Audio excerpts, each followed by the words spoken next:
Сәлем достар, бүгін сіздермен өзім жиі қолданатын киімдегі кез келген дақтарды кетірудің жолын көрсетемін.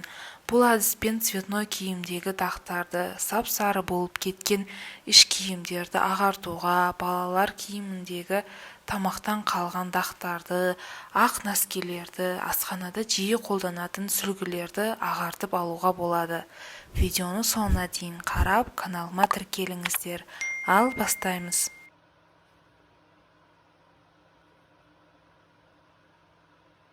Суды қайнатып, кір жуатын ыдысымызға құямыз.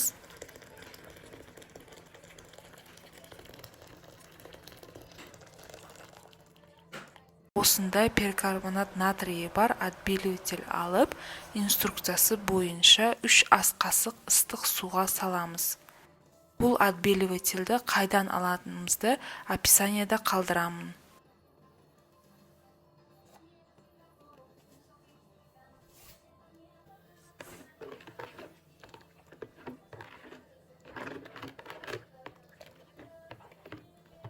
Осылай араластырып, ыстық сумен реакцияға түскен соң, баламның киімін, бет сүртетін ақ сүлгіні, асханада қол сүртетін сүлгілерімді салдым.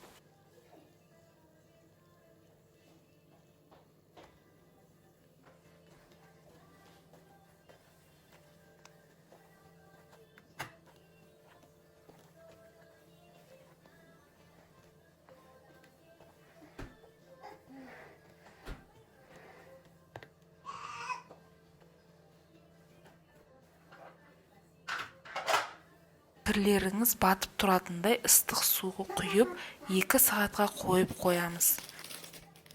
2 сағаттан кейін суын төктім, ақтардың кеткенін көруге болады.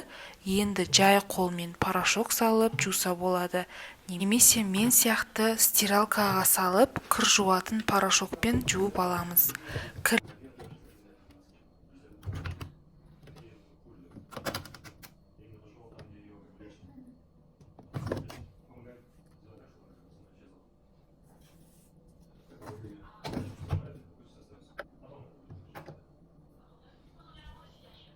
Кірлерім кепті, дақтар кетіп ағарып қалды. Нәтижесі қатты ұнады. Сіздерге де осы әдіспен қолдануға кеңес беремін. Видео ұнаған болса тіркеліп, лайк басып кетіңіздер. Сау саламат болыңыздар.